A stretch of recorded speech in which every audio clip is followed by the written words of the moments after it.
பேருக்கு இடையில் தான் போட்டி. ஒன்று பக்கா மாசு கட்சிக்கும் இன்னும் சாட்டை துரைமுருகன் தான் மனசுல என்ன வெளிப்பாடு இருக்குன்றதை அவர் வெளிப்படுத்திட்டாரு. இன்னும் நடந்து போச்சு. கூட்டுறவன் 4 பேரை வச்சுக்கிறான், பெருக்கிறவன் 2 பேரை வச்சுக்கிறான். விஜய் ஒரு 2-3 ஆண்டு காலமாக 10ஆம் வகுப்பு சின்ன நடிகர் பாலா வெள்ளத்தால பாதிக்கப்பட்ட 21ல இருந்து சொல்றாங்க. என்ன சொல்றாங்க? ஜெயிச்சா கொடுக்கணும் சார். விஜய் தேர்தல் அறிக்கைன்னு உங்களுக்கு கொடுத்திருக்கிறாரு. கடந்த ஒரு மாநாட்டில் அவர் பேசும்பொழுது திமுக கொடுத்த 1000 வேண்டாம் என்று சொன்னவர் விஜய். எங்களுக்கு பணம் வேண்டாம், உங்களுடைய ஓசி பணம் தேவையில்லை, 1000 ரூபாய் தேவையில்லை, எங்களுக்கு பிழைக்க வழி சொல்லுங்கன்னு சொன்னார். ஆனால் அந்த விஜய் இன்னைக்கு என்ன சொல்றாரு? நான் 2500 தரேன்னு சொல்றாரு. நேற்று ஒரு பேச்சு, இன்னைக்கு ஒரு பேச்சு. அடுத்து விஜய் என்ன சொல்றாரு? தமிழ்நாட்டில் பெண்களுக்கு பாதுகாப்பு இல்லைன்றார். சார், பெண்களுக்கு பாதுகாப்புன்னா என்ன சார்? எங்கேருந்து துவங்கணும்? முதல்ல நம்ம வீட்டிலேருந்து துவங்கணும். ஒரு பெண்ணுக்கு பாதுகாப்பு வீட்டுக்குள்ள இருக்குதானா? இல்லை. விஜயுடைய மனைவி என்ன பண்றாங்க? 21ல இருந்து சொல்றாங்க. என்ன சொல்றாங்க? இப்ப சொல்லல சார், 21ல இருந்து எங்கள் இல்லத்தில், என்னுடைய வீட்டில், என்னுடைய அவர் சில பெண்களை கொண்டு வந்து வைத்திருந்தார். அதை கேட்டதுக்கு என்னிடத்தில் தகாதமாக நடந்து கொண்டு என்னை வெளியேற்ற விடாமல் கொடுமைப்படுத்தினார். ஒரு பெண்ணுக்கு சுதந்திரம் இல்லைன்னு எங்க இருக்குதுன்னா முதல்ல விஜய் வீட்டுக்குள்ளே இருக்குது. இவர் எப்படி மற்றவங்களுக்கு கொடுப்பாரு? ஒரு மனிதனுடைய ஒழுக்கம் என்பது, சுய ஒழுக்கம் என்பது அவன்கிட்ட தான் அவனுக்கிட்ட இருந்து எதிரில் இருக்கணும் கிடைக்கும். ஒருத்தன் ஒழுக்கக்கேடாக இருக்கிறவனு என்னதான் பண்ணாலும் எதிரில் இருக்கணும், இந்த ஒழுக்கக்கேடு நிச்சயமா தொடரும். ஆகவே விஜய் எல்லாமே ஏமாற்று வேலை செய்கிறார். அவர் உண்மையிலேயே மக்களுக்கான தலைவர் இல்லை. நான் ஒரே ஒரு விஷயம் கேட்கிறேன் சார். சின்ன நடிகர் பாலா வெள்ளத்தால பாதிக்கப்பட்ட போது எல்லோருக்கும் உதவி செய்தார். அவர் சில ஆயிரங்கள் சம்பாதிக்கிறவர். பெரிய உச்ச நடிகர் நம்முடைய சிவகுமாரோடைய மகன் அவரு சூர்யா அவர்கள் என்ன பண்றாரு? கல்வி அறக்கட்டளை வைத்து மிகப்பெரிய கல்வி உதவி செய்து கொண்டிருக்கிறார். ஒரு தலைமுறையுடைய வாழ்வாதாரத்தை மாற்றிக் கொண்டிருக்கிறார். அடுத்தது ராகவா லாரன்ஸ் ஒரு மாற்றுத்திறனாளிகளுக்கு மக்களுக்கு உதவுகிறார். ஒரு மனிதனுடைய இயல்பு என்பது அவனுடைய அடிப்படையிலே தெரியும். இவர்களுக்கெல்லாம் அந்த உணர்வு இருக்கிறது. விஜய் சென்னையில் இருந்தார். சென்னையில் வெள்ளம் அடித்த பொழுது எந்த மக்களுக்காவது ஒரு பால் பாக்கெட் வாங்கி கொடுத்தார் சொல்லுங்க. இன்னைக்கு விஜய் ஒரு 2-3 ஆண்டு காலமாக 10ஆம் வகுப்பு 12ஆம் வகுப்பு படித்த குழந்தைகளுக்கு அவர் மாணவர்களுக்கு உதவி செய்கிறேன்னு சொல்றார். விஜய் 20 ஆண்டுகளுக்கு மேல நடிக்கிறாரு. ஆனால் ஒரு நாளும் ஒருவருக்கு உதவல. இன்னைக்கு அரசியல் ஆதாயம் தேட திடீரென்று மாணவர்கள் மீது பற்று வந்திருக்கிறது. இவர் நிச்சயமாக ஒரு ஏமாற்றுக்காரர். அது மட்டும் இல்ல, ஊழல் இல்ல ஆட்சின்னு சொல்றார். நான் கேட்கிறேன், அவர் பக்கத்தில் இருக்கக்கூடிய ஆதவ் அர்ஜுனா அவர் யாரு?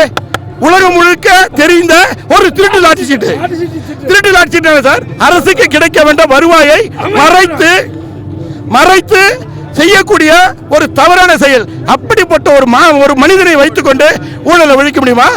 நேற்று வரை அதிமுக மந்திரிகளை ஊழல்வாதி என்று சொன்ன விஜய் இன்னைக்கு செங்கோட்டையின பக்கத்தில் வச்சிருக்காரு. அப்படி என்றால் என்ன? விஜய் ஏதாவது வாஷிங் மிஷின் வச்சிருக்காரா? பாஜக வச்சிருக்கிற மாதிரி ஒரு வாஷிங் மிஷின், ஊழல் ஒழிக்கிற வாஷிங் மிஷின் வச்சிருக்காரா? இவர்கள் எல்லாம் கூட்டு களவாணிகள் தான். அதிமுக ஆனாலும் விஜய் ஆனாலும் கூட்டு களவாணிகள். தமிழ்நாட்டில் தளபதி அவர்கள் முன்ன சொன்னார், கடந்த 21 தேர்தலில் என்ன சொன்னாரு? 1000 ரூபாய் கொடுப்பேன்னாரு. அன்னைக்கு எடப்பாடி சொன்னாரு. அது எப்படி முடியும்? அது எப்படி தர முடியும்? இவர் அவங்க அப்பா வீட்டு காசுல எடுத்து கொடுப்பாரா? முடியாதுன்னு சொல்ற எடப்பாடி இன்னைக்கு 2000 ரூபாய் கொடுப்பேன்னு சொல்றாருன்னா இது ஏமாற்று வேலை இல்லையா? இன்னைக்கு எப்படி முடியும்? 1000 ரூபாய் கொடுக்க முடியாது சொன்ன எடப்பாடி இப்பொழுது எப்படி கொடுக்க முடியும்? அது மட்டும் இல்லைங்க, அடுத்து எடப்பாடி இலவச பேருந்து தலைவர் சொன்னார் கடந்த தேர்தலில் விடியல் பயணம். அன்னைக்கு இவர் என்ன சொன்னாரு? அது எப்படி இவங்க அப்பா வீட்டு பஸ்ஸா தமிழ்நாடு முழுக்க ஓசியா ஓட்ட முடியுமா அப்படின்னு கேட்ட எடப்பாடி இன்னைக்கு ஆண்களுக்கும் பிரி வாயில வந்ததெல்லாம் சொல்லலான்னு இன்னைக்கு அவருடைய பொறுத்தளவுக்கு ஓட்டு கிடைத்தால் போதும், எப்படி ஆட்சிக்கு வந்தா போதுன்னு கட்டலுக்கு அடியில நாற்காலிகள் அடியில சசிகலா காலில் விழுந்தாரோ அதே போல இந்த தமிழ்நாட்டு மக்களை ஏமாற்றி கொண்டிருக்கிறார் இந்த எடப்பாடி, விஜய், மோடியும் என்பதை தெல்ல தெளிவாக சொல்லுகிறேன். ஐயா விஜய் சொல்றார், நான் 2026 வந்தா மக்களை சந்திக்கிறேன்னு.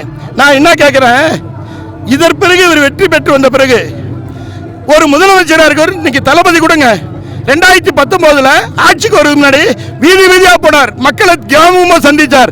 ஏன்னா அவங்களுக்கு வேலை பளு கிடையாது. எந்த வேலைகளும் கிடையாது, மக்களை சந்திப்பது மட்டுமே இருந்தது. ஆனால் ஒரு ஆட்சிக்கு வந்த பிறகு நிர்வாக ரீதியாக அவர்களுக்கு 24 மணி நேரம் பத்தாது. ஆனா இன்னைக்கு நான் வீதி வீதியா ஒருவன் சொல்வது இந்த மக்களை ஏமாற்றுகின்ற வேலை. அது மட்டும் இல்லைங்க, தமிழ்நாடு இன்னைக்கு சீரழிந்து கொண்டிருக்கிறது. ஏன் நான் சொல்றேன்னா, தமிழ்நாட்டுக்கு ஒரு தனி பெருமை உண்டு.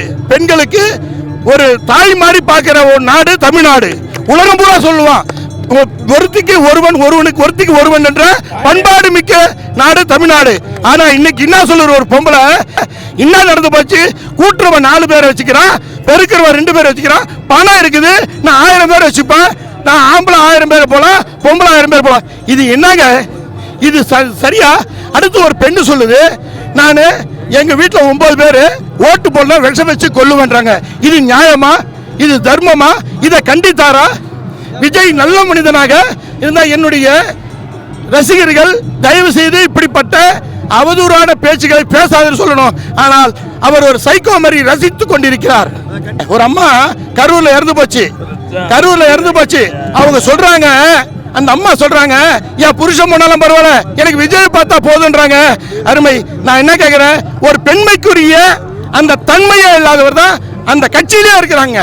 ஒவ்வொரு பெண்ணும் நிச்சயமாக ஒரு பெண்மைக்குரிய தன்மை இல்லை. அவர்கள் எல்லாம் ஒரு கேவலமான பார்வை பார்க்கின்ற ஒரு அவலநிலைக்கு வந்தாச்சு. ஒரு பொண்ணு இப்படி, ஒரு பொண்ணு அப்படின்னு இல்ல, எல்லாருமே விஜய் கட்சியில. இனிமேல் நான் ஒரே ஒரு விஷயம் சொல்லிக்கிறேன், தாய்மார்களுக்கு, தமிழ்நாட்டு தாய்மார்களுக்கு, நீங்க பெண் பார்க்கும் படத்தையோ இல்ல உங்க பெண்ணுக்கு மாப்பிள்ளை பார்க்கிற படத்தையோ இருந்தீங்கன்னா விஜய் ரசிகரான்னு கேளுங்க, கேட்டுட்டு அப்படியே வெளியே வந்துருங்க. ஏனென்றால் ஒரு பொண்ணு கொடுக்க மாட்டாங்க. அதாவது ஏன்னா ஒழுக்கக்கேடு என்பது விஜய் ரசிகர்கள்ட்ட அதிகமாக இருக்கிறது. அவர்களிடத்தில் மூளை செலவை செய்யப்பட்டு அவர்கள் எல்லாம் ஒழுங்கினமாக இருக்கிறார்கள். ஆகவே தாய்மார்கள் விஜய் ரசிகர்களை புறக்கணிங்க. ஏனென்றால் இப்ப கூட ஒரு நடிகர் தான் சொன்னாரு, தயவு செய்து உங்க பிள்ளைகிட்ட நான் விஜய்க்கு தான் ஓட்டு போறேன்னு சும்மாவாது சொல்லுங்க, இல்லைன்னா உங்க தலையில கள்ளத்துக்கு போட்டுருவான்னு ஒரு நடிகர் சொல்றாருன்னா, அப்படித்தான் நீங்க நாட்டில் நிலைமை சீரழிந்து போட்டு கொண்டிருக்கிறது. அதை தடுப்பதற்கு விஜய் தயாராக இல்லை. தயவு செய்து சிந்திச்சு பாருங்க. விஜய் தமிழ்நாட்டுக்கு வந்தாருன்னா அவர் ஆள்றது நமக்கு கொடுக்கிறார் இல்லையோ, நாம் உயிரோட இருக்கிறோமான்னு தெரியாது. பெண்களுக்கு பாலியல் தொந்தரவு என்பது அதுக்கு சட்டம் பரியாக பாதுகாப்பு கொடுத்துருவாரு. ஏன்னா ஒரு பெண்ணை ஏமாத்தலாம், இன்னொரு பெண்ணோட கள்ள உறவு வச்சுக்கிறான்னு விஜய் இன்னைக்கு முன்னுதாரணமா இருக்கிறாரு. நாளைக்கு விஜய் வந்தாருன்னா பெண்களுக்கு பாதுகாப்பே இருக்காது என்பதை தயவு செய்து சொல்லுகிறேன்.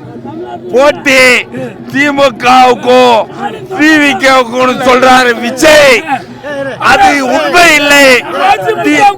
சங்கீதாவுக்கும் திரிசாவுக்கும் தான் போட்டியே என்று உறுதியாக சொல்கிறோம். விஜய் அரசியல் வந்திருக்கிறாரு, எல்லாருமே பார்க்குறோம். நேற்று ஒரு வார்த்தை சொன்னார், அவருடைய ஒரு பர்சனல் மேட்டர், அதுக்குள்ளே நம்ம போகக்கூடாது. ஆனால் பர்சனல் மேட்டர் மேடையில் அதெல்லாம் ஒருத்தே இல்லைங்கன்னாரு. அவர் ஸ்டைலே நான் சொல்கிறேன், அவர் அரசியல் வந்திருக்கிறது ஒருத்தே இல்லைங்க. உங்களுடைய மனசில் என்ன வெளிப்பாடு இருக்குன்றதை அவர் வெளிப்படுத்திட்டாரு.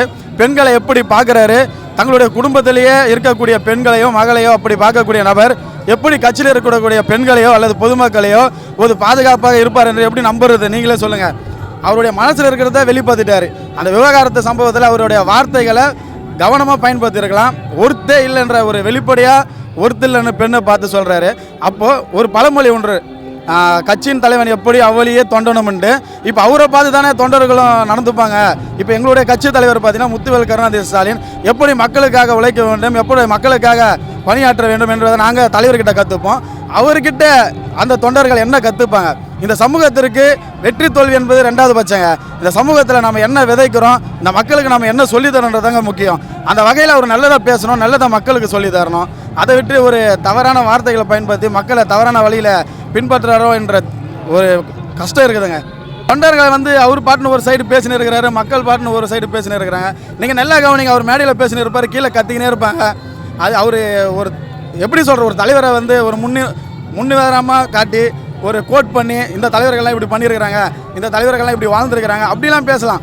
ஆனால் எதுக்கேற்றாலும் திமுக ஸ்டாலின் சார் என்னங்க இதுதான் பார்க்குறவங்களுக்கு அடப்பாப்பா இதை தான் பேச போகிறாரு, வேறு என்ன பேச போகிறாருன்றது தோணுது.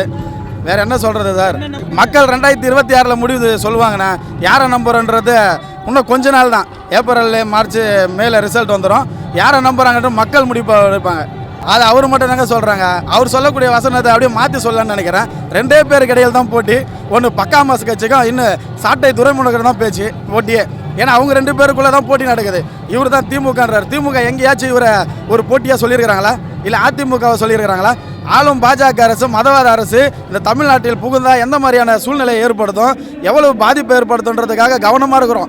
ஒவ்வொரு மக்களும் திராவிட முன்னேற்ற கழகம் மாண்புமிகு முதலமைச்சர் ஆட்சி அமைக்கணுன்றது போராடுறோம். இவர் இங்கே வந்து 2 பேருக்கு தான் போட்டி. இந்த சின்ன பசங்களாம் வந்து எண்ணெய் சேர்த்து காட்டுறதுன்ற மாதிரி பேசினு இருக்கிறாருங்க. அவர் வாய்ப்பே இல்லை. மக்கள் முடிவெடுப்பாங்க, பொறுத்திருந்து பாருங்கள். ஆமாம், அவர் ரொம்ப தூய சக்தியாச்சே. இப்போ தான் நான் நாள்தோறும் செய்தி சேனலில் பார்த்துன்னு இருக்கிறோம். நாள்தோறும் செய்தி தான். அவங்களுடைய மனைவி அங்கே போயிட்டு கோர்ட்டில் இது பண்ணியிருக்கிறாங்க. அவர் தூய சக்தி தான். அப்படி பண்ணக்கூடியவர் ரொம்ப தூய சக்தி. கொஞ்ச நாளைக்கு முன்னாடி அவங்க என்ன சொன்னாங்கன்னு பார்த்தீங்கன்னா, இந்த இலவசம் மட்டும்தான் இந்த திராவிட மாடல் அரசு அறிவிச்சிருக்குதுன்னாங்க. இப்போ பார்த்தீங்கன்னா தேர்தல் நெருங்குது. 2500ன்றாங்க, அண்ணனுடைய சீரு பட்டுப்படவைன்றாங்க, 1,000 நகைன்றாங்க, குழந்தை பிறந்தா 10,000 ரூபாய் மோந்திரன்றாங்க. எப்படி சாத்தியம்? இது வந்து எப்படி சொல்லலாம்னா, அண்ணா சொன்னார், கரண்டியில் எண்ணெய் இருக்கிறவன் பக்குவமாக ஆட்டணும், கரண்டியில் எண்ணெய் இல்லாதவன் எப்படி வேணாலும் ஆட்டலாம். அப்படி தான் இந்த பக்கா மாசு கட்சியினுடைய தலைவர். கரண்டியில் எண்ணெய் இல்லை, அதனால் வாயில் வரதெல்லாம் சொல்கிறாரு. ஆட்சி பிடிக்கிறவன் யோசித்து அறிவிச்சானா அதை செயல்படுத்தணுமே. அதனால் அவங்க யோசித்து மக்களுக்கு செய்ய முடியுமா செய்ய முடியாதுன்றதை கணிச்சு அறிவிப்பாங்க. இவரால் ஆட்சிக்கு வர முடியாது. அதனால தான் ஏதோ சொல்லின்னு இருக்கிறாரு. அது ஒரு நகைச்சுவை தான். தாய்மாமன் மட்டுமா சொல்கிறாங்க? நீங்களே பார்த்துருப்பீங்க, மக்களும் பார்த்துருப்பாங்க. அக்கா தங்கச்சி இல்லைன்னா கூட பரவாயில்ல, நான் பொண்டாட்டியாக வந்து வாழ்கிறேன்னு கூட சொல்கிறாங்க. அதெல்லாம் என்ன ஒரு கூறு கெட்ட ஒரு மக்களை தான் வழிநடத்துறாருன்ற தோணுது. அதுதான் அவங்க இன்னும் அரசியல் படலை. ஏதோ ஒரு ரசிகர் பிம்பத்தில் தான் இருக்கிறாங்க. திரையில் பார்த்த ஒரு தலைவராக ஏற்க மறுக்கிறாங்க. எப்படி திரையில் பார்த்தாங்களோ அதே போல் தான் மேடைகள்லையும் அரசியல் களத்திலையும் பார்க்க விரும்புகிறாங்க. அது தமிழகத்தில் எடுபடாது. திரை வேறு களம் வேறு என்பதை 2026 தேர்தல் முடிவெடுக்கும். ஜெயிச்சிருவாருன்றது அவரோட கேஸில் சொல்லியிருப்பாருன்னு நினைக்கிறேன். தேர்தலில் இருக்க வாய்ப்பே கிடையாது. பல்வேறு திட்டங்கள் இருக்குது. குறிப்பாக சொல்லணுன்னா, கலைஞரின் மகளிர் உரிமை தொகை திட்டம், முதலமைச்சரின் காலை உணவு திட்டம், புதுமை பெண் திட்டம், தாய்மானவர் திட்டம், தமிழ் புதல்வன், இல்லம் தேடி கல்வி, அந்த மாதிரி ஏராள திட்டங்கள் இருக்குது. அதையெல்லாம் மக்கள் இடத்துல போய் சேர்ந்து இருக்குது. ஒவ்வொரு குடும்பத்திலும் ஒவ்வொருத்தர் பயன்பெறுறாங்க. இதனால் நிச்சயம் 2026 திராவிட மாடல் அரசு மீண்டும் அமையும். இந்த 5 வருஷம் மட்டும் இல்லை, வரக்கூடிய 5 வருஷம், இன்னும் வரக்கூடிய 5 வருஷம் முழுக்க திராவிட மாடல் அரசு தான் நடக்குன்றது மக்கள் அதுக்கான ஒரு சாட்சியாக தான் இந்த மாநாடு. 5000 எங்களுக்கெல்லாம் கொடுத்தாரு. மகளிர் உரிமை தொகை, மகளிர் விடியல் பஸ்ஸில் நாங்கள் போயிருக்கோம். ரொம்ப நல்லா இருக்குது. இந்த ஆட்சியே மீண்டும் வரணும்னு நாங்கள் எங்களுக்கு ஒரு ஆசையாக இருக்குது. திரும்ப அண்ணனே வரணும், ஸ்டாலின் அண்ணனே திரும்ப வரணும். அதெல்லாம் எதிர்ப்பெல்லாம் வந்து தான் இருக்கோம். வரும் போவோம், அதெல்லாம் இல்லை. அண்ணா ஆட்சி திரும்பி மீண்டும் வரணும். சரிங்களா? ரொம்ப விஜய் வந்துடுறது. அவர் ரசிகர் கூட்டம் தான் இருக்கு. ஆனால் ஓட்டுலாம் விழுறது வாய்ப்பே கிடையாது. ரசிகர் கூட்டம் இருக்கும், ஆனால் வாய்ப்பு கிடையாது. எங்கள் அண்ணன் ஸ்டாலின் அண்ணன் வரணும், மீண்டும் வரணும். எங்களுக்கு ரொம்ப ஆசையா இருக்குது. நீங்களும் சொல்லுங்க. சொல்லியிருக்காரு ஸ்டாலின் அண்ணனும் சொல்லியிருக்காரு. மகளிருக்கு 2500 2000 ரூபாய் கொடுக்குறேன்னு சொல்லியிருக்காரு. அண்ணன் வந்தா நல்லது. எங்களுக்கு நாங்க ரொம்ப எதிர்பார்க்கிறோம். ரொம்ப சந்தோஷமா இருக்குது எங்களுக்கு. இந்த கஷ்ட நேரத்துல 5000 ரூபாய் போட்ட உடனே ஒரு வாடகை கொடுத்தோம் வீட்டுக்கு. மகளிர் பஸ், நாங்க பஸ்ஸுக்குள்ள சில்லறை இல்லைன்னா எங்களை இறக்கி விட்டுருவாங்க, கண்டக்டர்லாம் திட்டுவாங்க. ஆனா நாங்க தைரியமா ஏறி போயிட்டு இறங்கி வரோம். அது எங்களுக்கு ரொம்ப சந்தோஷமா இருக்குது. மீண்டும் அண்ணனே வரணும், எங்களுக்கு அது ஒரு ஆசை. நிறைய பேர் கிண்டல் பண்றாங்க தான். ஆனா இலவச பஸ் பத்தி அவங்களுக்கு தெரியல. நாங்க போயிட்டு ஃப்ரீயா போயிட்டு ஃப்ரீயா வரோம். எங்க வேணாலும் போறோம். நாங்க கோயிலுக்கு போறோம். எப்படி பேசுறது ரொம்ப சந்தோஷமா இருக்குது. மீண்டும் அண்ணனே வரட்டும். ஏழை மக்களுக்கு வீட்டுக்கு எதுவே ஆனவங்களுக்கு 1200 ரூபா கொடுத்தாங்க. இப்போ ஐயா வந்ததுக்கு பிற்பாடு 1500 ரூபாய் ஆக்கியிருக்காங்க. இப்போ ஐயா வந்ததுக்கு பிற்பாடு 2000 ஆக்கியிருக்காங்க. ஏதோ உதய சௌரியம் முக ஸ்டாலின். இப்போ அதே அவங்கள கை தூக்கிவிட்டா நமக்கு உதவி செய்வாங்க. ஏழை மக்களுக்கு நகைக்கு தள்ளுபடி ஆக்கிருக்காங்க. வீடு இல்லாதவங்களுக்கு வீடு தராங்க, காடு இல்லாதவங்களுக்கு காடு தராங்க, வீடு கட்டி தராங்க. அதிகம் 5 லட்சம் இப்போ கூறியிருக்காங்க. இதெல்லாம் உதய சூரியனை நிறைவேற்றினா நமக்கு எடுத்து சொல்றாங்க. 2000 ரூபாய் எப்பயுமே ஏற்றுறாங்க. இதையெல்லாம் மக்கள் அனுசரித்து உதய சூரியன் ஓட்டு போடணும். ஐயா மக்கள்லாம் 5000 ரூபா பணம் வாங்கினாங்க. இப்போ எங்கள் வீட்டில் கிட்டத்தட்ட எங்கள் கவுண்டர் பஞ்சாயத்தில் ஒரு 500 5000 ஓட்டு இருக்கோம். எல்லாருமே இப்போ திமுக 3 பஸ்ஸு பிடிச்சி வந்துக்கிறோம். எல்லாம் சூப்பராக இருக்கணும் இந்த வருஷம், அருமையாக இருந்தேன். இதே ஆச்சு மறுபடியும் தொடரணும். முதல்வருக்கு எல்லாரும் ஓட்டு போடணும், ஓட்டு போடணும், ஓட்டு போடணும். தளபதி வருக வருக வருக வருக. விஜய் வந்து திருட்டு பையனை, அவன் ஒன்றுத்தில் லாய்க்கலாத பையனை அவன். விஜய் வந்து வேஸ்ட்டு, சுத்தா வேஸ்ட்டு. நம்ம ஸ்டாலின் தான் வரப்போகிறோம், ஆட்சி ஆள போகிறோம். பயப்படாதீங்க, எல்லாரும் நல்லா சூப்பராக இருக்கும். பெண்களுக்கு பாதுகாப்பு இல்லைன்னு சொல்றாரு. அவரு சும்மா சொல்றாருண்ணா, அவருக்கே பாதுகாப்பு இல்லை, அவருக்கே பாதுகாப்பு இல்லை. அவருக்கே பாதுகாப்பு இல்லைண்ணா. அவங்க குடும்பத்தில் பல பிரச்சனை நடந்துகிட்டு இருக்கு. இதை போய் முதல்வர் சொல்ல முடியுமா? இந்த ஆட்சி முதல்வர் தான் ஆள போறோம்.